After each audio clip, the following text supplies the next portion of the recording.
You ever notice this? The person who talks nonstop about getting rich just never ever does. Or what about the couple that plasters your social media with their perfect love story? You know the ones. Yeah, they're always the first to break up. And then there's the person who just has to be number one, has to win at everything, and they're the first one whose body just completely gives out on them. It's like the more you desperately chase something, the faster it sprints away from you. So what is going on here? Is it all just bad luck? Nope. The problem isn't you, it's the map you've been using. We've all been taught to run straight ahead, to chase our desires, to follow the crowd. But it turns out that path is the biggest detour there is. Okay, so let's get into it. Over 2,000 years ago, the philosopher Lao Tzu wrote down this incredible secret, and it basically means this: the world works in reverse. To get what you want, you often have to aim for its opposite. The things that you think are hurting you are actually your greatest teachers. And once you really get this, that detour, it becomes your shortcut. You'll never be lost again. So let's start with the first place we get it all twisted: ambition. Let me tell you about a guy who owned this little beef noodle shop in Taipei. His noodles were, legendary. But for years, he only sold 50 bowls a day. And as soon as that 50th bowl was gone, he just closed off shop. Now, you'd think the path to success was obvious, right? Everyone told him, your business is incredible, stay open later, franchise it. But he always refused. He'd just say, at 50 bowls, my wife isn't tired, I get to pick up my son from school. Now, meanwhile, the shop across the street, they expanded to 8 locations. The owner bought 3 Mercedes. And then came the burnout, the lawsuits, and bankruptcy. 20 years later, that noodle master's little shop is still there. His son's running it now. So tell me, who really won?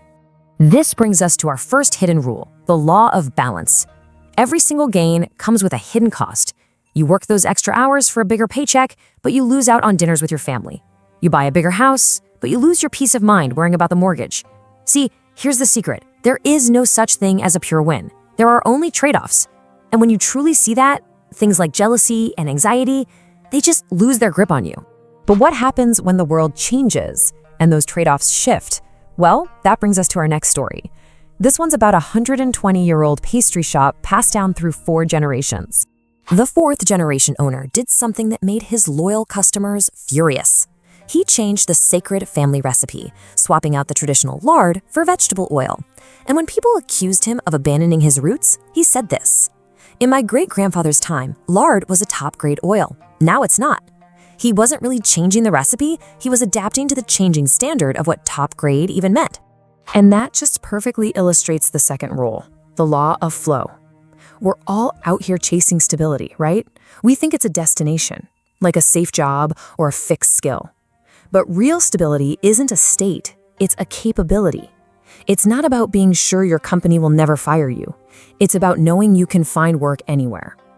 True stability is the ability to adapt to a world that never, ever stops changing.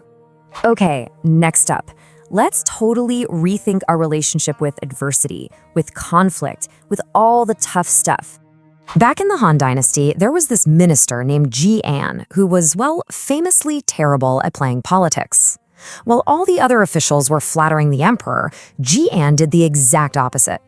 He once told the emperor right to his face, "You are greedy and insincere, yet you pretend to be this benevolent ruler. How can you expect to be like the great kings of old?" The entire court was absolutely terrified. But the emperor, he didn't execute him. In fact, he made Ji-an his most trusted advisor. Why? Because everyone else was just telling him what he wanted to hear. Ji-an was the only one telling him the truth. And in a world filled with flattery, raw honesty becomes the rarest and most valuable asset of all. This is the third rule, the law of reversal. When things are going great, most people get arrogant. Smart people, they stay humble because they know every peak is followed by a valley. And when things are going badly, most people just despair. But smart people use that time to gather strength because they know when you hit rock bottom, the only way to go is up. Think about it like a surfer. You can't fight the ocean's power. Instead, the best surfers use the pull of that retreating water to position themselves for the next big wave. They literally use the downward force to shoot forward. All right, for our final section, let's dig into the things we want, and more importantly, why we want them.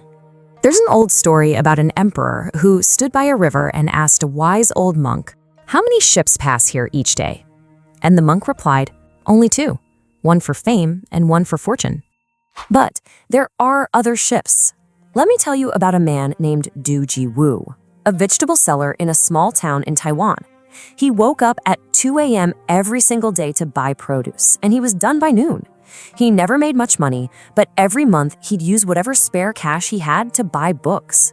He read history, philosophy, scripture, right up until he was 80 years old. He even lost sight in one eye from a lifetime of reading. And before he died, someone asked him, "You read your whole life, but you never got rich or famous. What was it all for?" And he said this, "I just don't want to die as empty as I was born."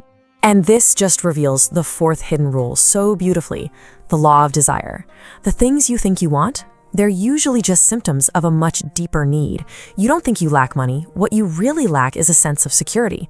You don't lack fame. What you really lack is the feeling of being truly seen. And if you try to fill that inner void with external things, you'll be pouring water into a bucket with a hole in it forever. So if the reward isn't fame or fortune, then what is it? Let me tell you one last story. In a nursing home, there was a 92-year-old blind woman named Grandma Liu. And every week, students would volunteer at the home, and she would just sit by the door.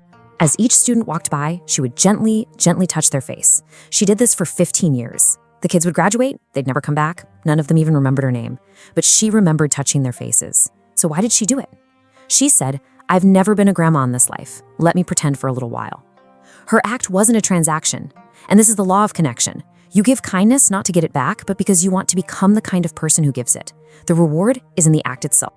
So let's put it all together. Here are the core mindset shifts. First, seek balance, not extremes. Second, embrace flow, not fixedness. Next, use adversity, don't just endure it.